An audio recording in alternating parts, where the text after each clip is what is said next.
السلام علیکم دوستو، کیسے ہیں آپ سب؟ دوستو میرا ماننا ہے کہ اگر آپ کو گھر کا سونا بیچ کر بھی قبض کی دوائی لینی پڑی ہے تو آپ اس سونے کو بیچ دیں، کیونکہ آپ کی صحت سے بڑھ کر کوئی چیز نہیں۔ آج میرا موضوع قبض ہے جی۔ قبض کو ام المرض کہا جاتا ہے، مدر آف آل ڈیزیزز، اور اس سے نپٹنا بہت ضروری ہے۔ اس لیے جیسا ہمارا ایک دخول کا نظام ہے، یعنی آپ چیز کھاتے ہیں، یعنی دخول اور ایک خروج ہے۔ جب تک ہماری دونوں سائڈز اچھی نہیں ہوں گی، یعنی ہم نے کھا لیا خارج نہیں ہو رہا تو یہ مسئلے ہیں۔ جب ہمیں قبض ہوتی ہے نا دوستو، قبض ہو تو وہ جو ہماری بڑی آنت ہے جو ہمارے چاروں طرف پھیلی ہوتی پیٹ کی، اس میں وہ جو براز ہے، جو پخانہ، وہ جمنا شروع ہو جاتا ہے۔ تو ہم وہ صبح اٹھتے ہیں، تھوڑا سا زور لگا کر تھوڑا بہت کرتے ہیں اور پھر کہتے ہیں بس ٹھیک ہے، مجھے قبض نہیں آئے گی۔ یعنی ہمیں بعض لوگوں کو پتہ ہی نہیں ہوتا کہ قبض ہوتی کیا چیز۔ تو جب وہ اندر جم جاتا ہے تو پخانہ جب خارج نہیں ہوتا تو یہ جو گند ہوتا ہے نا، یہ گیس پیدا کرتا ہے، اور یہ گیس جو ہے ہمارے خون کے پروسیس کو سلو کرتا ہے، جس سے ہمارے گردوں کا زور لگتا ہے، گردے بھی گئے، اور ہمارے سر کی طرف آتا ہے، سر دکھنا شروع ہو جاتا ہے، چڑچڑاپن آ جاتا ہے، گھر میں لڑائیاں شروع، انسان پاگل ہو جاتا ہے، بی پی بڑھ جاتا ہے، وہ بڑھنا ہی بڑھنا۔ جب گیس جمع ہو جائے تو ٹینکی بھری ہوتی پانی کی تو پانی نیچے نہیں آتا، آپ ٹوٹی پوری کھول لیں تو پانی نہیں آ رہا ہوتا، اسی وجہ سے ہمارا سارا پروسیس رک جاتا ہے۔ جب تک ہم وہ خروج ہمارا اچھا نہیں ہوگا نا، ہماری نہ اچھی صحت ہو سکتی ہے، نہ ہمارا وزن گر سکتا ہے، یعنی ہمارا وزن بھی کم نہیں ہوگا، ہمارے پیٹ ڈھول سا بنا رہے گا۔ تو سب سے پہلے دوستو ہر کام چھوڑ کر ہمیں اپنی قبض کی طرف توجہ دینی چاہیے، اور اسی لیے اس کو ام المرض کہا جاتا ہے، سب بیماریوں کی ماں۔ تو میں آج ایک نسخہ آپ لوگوں کو دینا چاہتا ہوں جو مجھے میرا خیال کو 5-7 سال ہو گئے یوز کرتے ہوئے، بلکہ ہمارا سارے خاندان میں یہ مشہور ہے۔ اور جس بندے نے اپنی زندگی میں قبض نہیں نہ ہونے دی، اس کو ایک تو کوئی بیماری نہیں چھوئے گی، اور اس کی عمر بھی لمبی ہوگی، کیونکہ بیماریاں انسان کی عمر کم کرتی ہیں۔ تو میں ایک نسخہ آپ لوگوں کو بتا رہا ہوں، میں نے گھر میں بنا کر رکھی ہوئی ہے، اور رات کو میں نے کھانی ہوتی ہے، یہ دیکھو ایسے ڈبے میں بنا کر رکھی ہے، اور میں یہ ڈیلی کھاتا ہوں رات کو سونے سے پہلے۔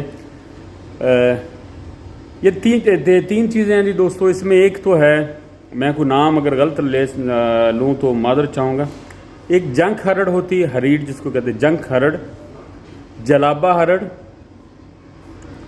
اور چاروں مغز، یعنی یہ آدھا پاؤ لینے آپ نے، آدھا پاؤ، یعنی 3 چیزیں، جنک ہرڑ، جلابہ ہرڑ اور مغز، چاروں مغز آدھا پاؤ، ٹھیک ہے جی۔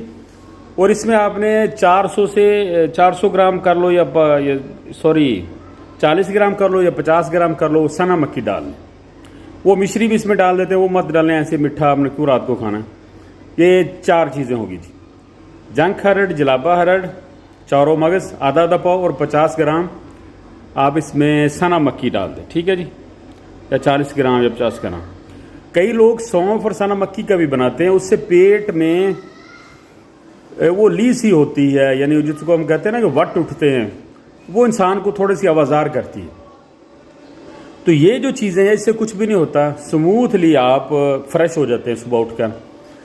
آپ پہلے آدھا چمچ کھا کے دیکھ لیں، آدھے سے کم ہی ہو۔ اگر آپ کو لوز موشن لگتے ہیں تو آپ اس میں کوانٹٹی جو ہے نا اس کی تھوڑی سی کم کر دیں، ٹھیک ہے۔ یہ آپ اپنے معدے کے حساب سے اس کو چلا لیں۔ اور زندگی میں اس کا یہ خشکی نہیں، اسی لیے چاروں مغز اس میں ڈالیں، خشکی وغیرہ کچھ نہیں ہوتا۔ تو یہ آپ اگر شروع کر دیں تو آپ ایسے ہو جائیں گے فریش، جیسے کہ یعنی کہ آپ ہواؤں میں اڑیں گے۔ جیسے صبح ہم اچھی طرح فریش ہو جائیں نا تو سارا دن ہمارا موڈ اچھا رہتا ہے، ٹھیک ہے نا۔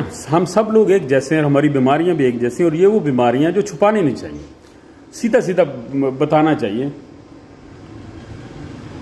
اور قبض کو کبھی نہ چھپائیں۔ یہ آپ نے جس طرح ہم پیزے کھاتے ہیں، برگر کھاتے ہیں، اتنا کھا جاتے ہیں، جب واش روم میں جاتے ہیں تو 1 منٹوں میں باہر آ جاتے ہیں۔ واش روم میں آپ کو 15-20 منٹ، آدھا گھنٹہ لگنا چاہیے۔ یعنی میں کہتا ہوں یہ نہیں بھی آپ زور لگائیں، آپ کو سموتھلی اتنا، یعنی دیکھو نا جو خروج ہوتا ہے نا کسی بھی چیز کا، جو براز ہے، یہ زیادہ بنتا ہے. آپ 2-4 روٹیاں کھا لیں تو اس کا جو برات ہے وہ زیادہ ہوتا ہے. ہاں یہ جب آپ پکی کھائیں گے تو آپ لوگوں کو پتہ چلے گا. تو اس چیز کو میں کھول کر اس لیے بیان کر رہا ہوں تو مجھے اس معاملے میں کوئی شرم نہیں ہوتی. ہم سب لوگ ایک جیسے اور ہماری بیماریاں ہمارے معاملات اندر کے سب کچھ ایک جیسا ہے. تو اس میں ذرا بھی شرمائیں یا ڈریں یا ایسا کچھ نہ کریں. جو شرمائے گا وہ مرے گا, اس کا سر بھی درد کرے گا, اس کا بی پی بھی بڑھے گا. تو اس کو آج ہی پنساری کے پاس جائیں اور جو چیزیں میں نے آپ لوگوں کو بتائی ہیں میں لکھ بھی دوں گا اوپر, یہ لیں, پسوا کر گھر لیں اور رات کو سوتے وقت یا سونے سے پہلے تھوڑا سا, جو آفس ٹائم والے لوگ ہیں نا جو دفتر وغیرہ میں جاتے ہیں تو تھوڑی سی پہلے کھا لیا کریں. یعنی کھانا کھانے کے فوراً بعد کھا لیں, آپ مغرب کے بعد تھوڑا سا کھا لیں تاکہ آپ جب صبح باہر نکلیں تو ہو جائے آپ کو معاملہ. تو اللہ ہم سب کا حامی ناصر ہو جی. یہ ضرور آزمائیں اور مجھے دعاؤں میں یاد رکھیں اور انشاءاللہ آپ کو اس کے بعد کبھی چڑچڑا پن نہیں ہوگا اور آپ دیکھنا اچھے ہی جائے گا. بہت مہربانی.